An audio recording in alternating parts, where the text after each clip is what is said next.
Behind every strong person, there is a story that gave them two choice, that is sink or swim. So hey guys, welcome back to UPSC N I. कैसे हैं आप सभी लोग? आशा करती हूँ आप सभी अच्छे होंगे और अपने प्रिपरेशन में लगे होंगे।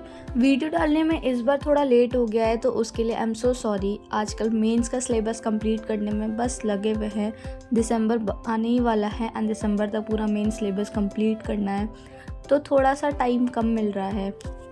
तो अभी आज सुबह ब्रेकफास्ट में मैंने करा था ये मशरूम फ्राई। बहुत टाइम से मुझे मशरूम खाने का मन कर रहा था, तो मशरूम से खाएंगे फ्राई करके। एंड अब मैं लाइब्रेरी के लिए रेडी हो चुकी हूँ, तो अब चलेंगे लाइब्रेरी। बहुत सारे लोगों ने मुझसे ये पूछा था कि जब आप अकेले रहती हो तो लाइब्रेरी क्यों ज्वाइन कर रखा है। तो मैं ना, अगर खुद का बताऊँ, सेल्फ डिसिप्लिन्ड है, बट मुझे अकेले पढ़ने में बहुत बोर हो जाता है। एंड मैं ना स्टार्टिंग से लाइक 12th के बाद से ही लाइब्रेरी में ही पढ़ी हूँ, तो एक वो फैक्टर था मेरे अंदर कि लाइब्रेरी चल लेते हैं, क्योंकि लाइब्रेरी में थोड़ी अच्छी पढ़ाई होती है, मुझे ऐसा फील होता है। और जब मैं अकेले रहती हूँ तो अकेले ऐसा होता है कि 2 घंटे भी पढ़ लिया तो ऐसा लगता है चलो यार बहुत ज़्यादा पढ़ लिया है, अब थोड़ा रेस्ट लेते हैं। और लाइब्रेरी में सामने वाले को देखते तो देख के ही थोड़ा ज़्यादा मोटिवेशन आता है कि सामने वाला मेरा कॉम्पिटिटर है, तो अगर वो ज़्यादा पढ़ रहा है तो हाँ यार, हमें भी ज़्यादा पढ़ना चाहिए। तो यही छोटा सा रीज़न है, ऐसा कोई इतना बड़ा स्पेसिफिक सा रीज़न नहीं है कि लाइब्रेरी क्यों जाती हूँ, बस मन है तो चली जाती हूँ।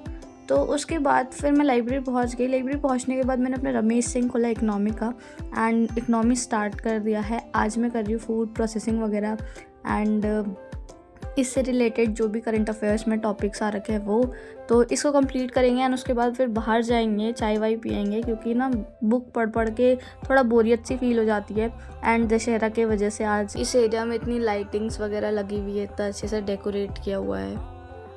फिजिक्स वाला ओनली आईएएस लेकर आया है आप सभी यूपीएससी एस्पिरेंट के लिए different batches with best quality content at most affordable prices. UPSC प्रारंभ 2026 कॉलेज स्टूडेंट्स के लिए है, जिनमें आपकी प्रिपरेशन कॉलेज के साथ साथ होगी, और सिर्फ यूपीएससी रेडी ही नहीं, साथ ही इंडस्ट्री रेडी कराएंगे। यूपीएससी 2025 के लिए हिंदी, इंग्लिश एंड इंग्लिश में बैचेस अवेलेबल है। संकल्प एंड टाइटन के नाम से 10,999 इसकी फीस है। ऑप्शनल बैचेस भी 8,999 में अवेलेबल है। कॉम्बो बैचेस यानी कि फाउंडेशन प्लस ऑप्शनल, जिसमें संकल्प 2025 plus optional batch 17,999 Hindi and English में अवेलेबल है। प्रहार 2024 प्लस ऑप्शनल बैच 15,999 में है, हिंदी और इंग्लिश में अवेलेबल है। टाइटन 2025 प्लस ऑप्शनल बैच 17,999 में है एंड सिर्फ इंग्लिश में अवेलेबल है। सी सेट मैस्ट्रो बैच 2024 के स्टूडेंट्स के लिए 3,999 में है एंड सारे सब्जेक्ट्स को कवर करता है। Integrated daily MCQ plus mains writing program 3.0 जो online and offline test series batch है, यूपीएससी एस्पिरेंट के लिए हिंदी एंड इंग्लिश में अवेलेबल है। इसकी फीस है 11,700 ओनली। इन सभी बैचेस में आपको बेसिक फीचर्स मिलेंगे। आप सिर्फ 4,999 पे कर बेसिक फीचर्स को प्रीमियम में अपग्रेड करा सकते हैं। एक्स्ट्रा डिस्काउंट के लिए आप मेरा कूपन कोड NANCY यूज़ कर सकते हैं। लिंक मैंने डिस्क्रिप्शन में डाल रखा है, तो वहाँ से आप कोर्स को परचेज कर सकते हैं। थोड़ी देर घूमने के बाद वापस से लाइब्रेरी आ गई, एंड यहाँ पे मैंने अपना न्यूज़पेपर का स्लॉट जो था मेरा पेंडिंग वो उठाया एंड इसको करा। एंड इसके साथ साथ में विजन IAS की जो मंथली मैगजीन होती है 5 मिनट वो कर लूँगी। एंड यूट्यूब से जो यूट्यूब में जो PW का वो होता है एडिटोरियल एनालिसिस, एक बार मैं वो पढ़ लेती हूँ। एंड प्रीलिम बूस्टर बहुत अच्छा है, आप वो भी देख सकते हो एक बार, मैं भी एक बार देख लेती हूँ। और जो मुझे इंपॉर्टेंट लगता है या नई नई चीज़ें लगती है वो मैं अपने नोट्स में ऐड ऑन करती जाती हूँ। जब हम करंट अफेयर को अपने स्टैटिक से मिक्स करके पढ़ते हैं ना, तो एक साथ ना बहुत सारे सिलेबस की चीज़ें कवर हो जाती है। फॉर एग्जांपल अगर हम कुछ इन्वायरमेंट का पढ़ रहे हैं तो वो ज्योग्राफी को भी कनेक्ट कर देता है, कभी कभी इकोनॉमिक्स को भी कनेक्ट करता है, सोसाइटी को भी कनेक्ट कर देता है। तो ऐसे करके हमें कनेक्ट कर करके चीज़ों को पढ़ना होगा। फिर मुझे ना भूख लग गई थी और मुझे कुछ अच्छा खाने का मन कर रहा था, तो मैं छोले भटूरे खाने आ गई थी। इसको खाने के बाद वापस से मैं लाइब्रेरी पहुंची और द कॉन्स्टिट्यूशन ऑफ इंडिया की जो किताब है PM बख्शी सर की, तो वो खोला। एंड इसके बाद मुझे जो इम्पॉर्टेंट आर्टिकल्स है वो करूँगी। गाइस पढ़ते तो सभी है, लेकिन मेक श्योर आप PYQ को अच्छे से देखते रहें। एंड PYQ के साथ साथ जो हमारा जो सिलेबस है उसको भी देखें, क्योंकि ना PYQ से हमें पता चलता है कि ये टॉपिक या ये आर्टिकल इतना इम्पॉर्टेंट है। मतलब अगर हम नॉर्मल पॉलिटी पढ़ रहे हैं तो हमें ये नहीं पता चलता है कि किससे कौन से क्वेश्चन आए।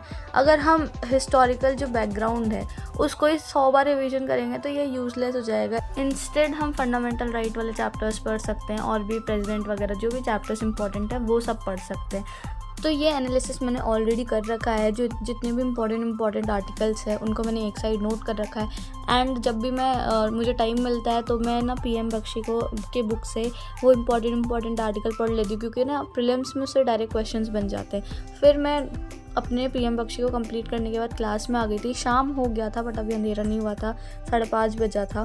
तो अभी क्लास लेती हूँ, क्लास लेने के बाद वापस से हम रूम जाएंगे। एंड अभी ना इन्वायरमेंट की क्लास चल रही है शाम की, एक क्लास सुबह 11 बजे की होती है, वो मैं लाइव ले लेती हूँ, क्योंकि 2 बार आना जाना कौन ही टाइम वेस्ट करेगा ना। सुबह इकोनॉमिक्स की क्लास होती है तो ऊपर से इकोनॉमिक्स मैंने पहले खुद से भी पढ़ रखा है और मेरा बैकग्राउंड भी है, तो इकोनॉमिक्स में मैं ये समझती हूँ कि मेरा स्ट्रॉन्ग पोर्शन है, तो मैं इकोनॉमिक्स की क्लास अवॉइड करती हूँ। अभी क्लास ख़त्म करने के बाद वापस से बस में बैठ गई हूँ एंड एक ही मेट्रो स्टेशन दूर है मेरा जो रूम है, और ये पिंक टिकट है मेरे हाथ में। लड़कियों के लिए बस फ्री है और मुझे सर्फ लेना था। तो जब हम पढ़ते हैं तो हमें इंपॉर्टेंट चीज़ याद नहीं आता है, तो वही मेरे साथ आज क्लास में हुआ कि मुझे सर्फ लेके जाना है, तो मुझे याद आ गया तो मैंने हाथ में लिख लिया क्योंकि वापस से मैं कहीं भूल ना जाऊँ। तो फिर क्लास से आने के बाद वापस से मैं थोड़ा वॉक करने लग गई लाइब्रेरी जाने से पहले। मेरा जो रूम है वो 4th फ्लोर में, तो मैं अवॉइड करती हूँ बार बार रूम पे जाना। एक बार उतर गई तो उतर गई, अब सीधे बाद में सोने जाओ। तो उसके बाद फिर वापस से 10-15 मिनट का ब्रेक लेने के बाद वापस से मैं डेस्क में आ गई एंड यहाँ पे मेरे जो खुद के बनाए हुए नोट्स थे इन्वायरमेंट के। बेसिकली मैंने इन्वायरमेंट भी खुद से पढ़ रखा है, बट वो मैं 2 घंटे वहाँ पे इसलिए लगाती हूँ ताकि मेरा एक तरह से रिविजन होते जाए। और मैंने इन्वायरमेंट बहुत टाइम पहले पढ़ा था, तो करंट अफेयर्स का जो भी ऐड ऑन होगा वो साथ साथ में होते जाएगा, तो मेरे लिए अच्छा हो जाएगा। तो ये करंट अफेयर में जो मेरे खुद के नोट्स बने थे वो मैं रिवाइज़ कर ले रही हूँ यहाँ पे खुद से। मेरे टिफ़िन का भी आने का टाइम हो गया है। अब मैंने टिफ़िन लगा लिया रात का, तो वो लाइब्रेरी में ही देख के चले जाते हैं। एंड कभी लाइब्रेरी में खाने का मन करता है तो लाइब्रेरी खा लेते हैं, कभी बाहर पार्क में खाने का मन करता है पार्क में, नहीं तो रूम जाने का तो बहुत रेयर मन करता है, लेकिन जब भी करता है तो चले जाते हैं वहीं पे खा लेते हैं। तो फटाफट पढ़ाई करने के बाद, खाना वाना खाने के बाद थोड़ा सा ब्रेक लेने के लिए बाहर निकली मैं एंड फिर थोड़ा वॉक करूँगी एंड फिर से वापस से लाइब्रेरी में आ जाऊँगी। तो अभी करते हैं इस वीडियो को यहीं पे and thank you so much for watching this video. I hope आपको मेरा डेली शेड्यूल से कुछ ना कुछ सीखने को ज़रूर मिला होगा। मिलते हैं नेक्स्ट व्लॉग में। Bye bye, till then keep studying.